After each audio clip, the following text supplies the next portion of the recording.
ایک مرتبہ نبی پاک عید کی نماز کے لیے گھر سے باہر تشریف لائے تو دیکھا کہ چند بچے کھیل رہے ہیں۔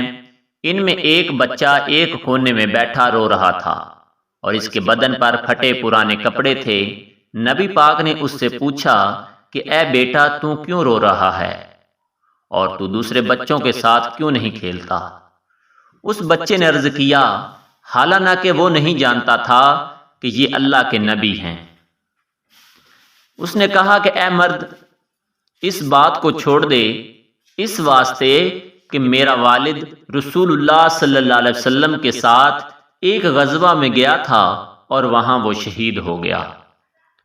میری والدہ نے دوسرا شوہر کر لیا، ان دونوں نے میرا مال کھا لیا اور شوہر نے مجھے میرے گھر سے نکال دیا۔ اب میرے پاس نہ کھانا ہے، نہ کپڑا ہے، نہ پینا ہے اور نہ ہی رہنے کے لیے گھر ہے۔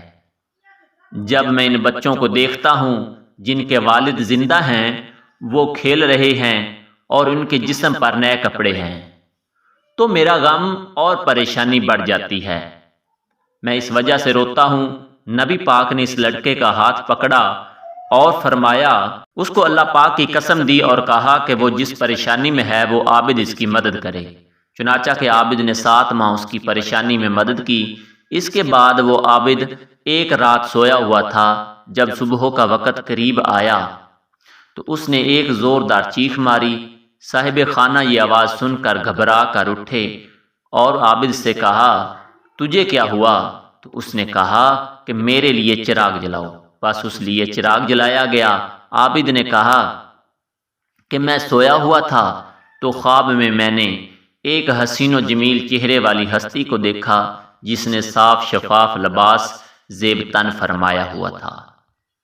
اس نے مجھ سے فرمایا کہ میں اللہ کا رسول ہوں، تو نے اللہ اور اس کے رسول میں کون سا عیب دیکھا ہے کہ تو نے اللہ کی بندگی چھوڑ دی ہے؟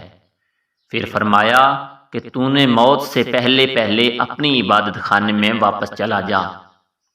چنانچہ کہ وہ عابد رات کی تاریکی میں نکلا اور جنگل بیابانوں میں پھرنے لگا، بارش کا پانی پینے لگا، درختوں کے پتے کھا کر یہ عرض کرنے لگا، اے میرے اللہ، میرا بدن بے چین ہے، میرا دل عیب زدہ ہے اور میری زبان گناہوں کا اقرار کرتی ہے، بس تم مجھے معاف کر دے۔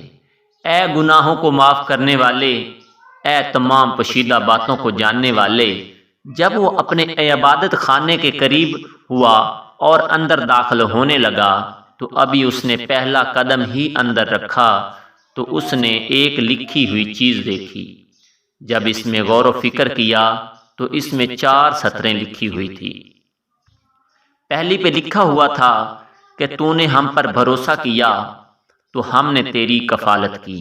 نمبر 2، تو نے اوروں کو ہم پر ترجیح دی تو ہم نے تجھے چھوڑ دیا۔ نمبر 3، فرمایا کہ تو نے ہماری طرف توجہ کی تو ہم نے تجھے قبول کر لیا۔ نمبر 4، تو نے گناہوں سے علیحدگی اختیار کی تو ہم نے تجھے ہلاک ہونے سے بچا لیا اور ہم نے تجھ پر رحم کیا۔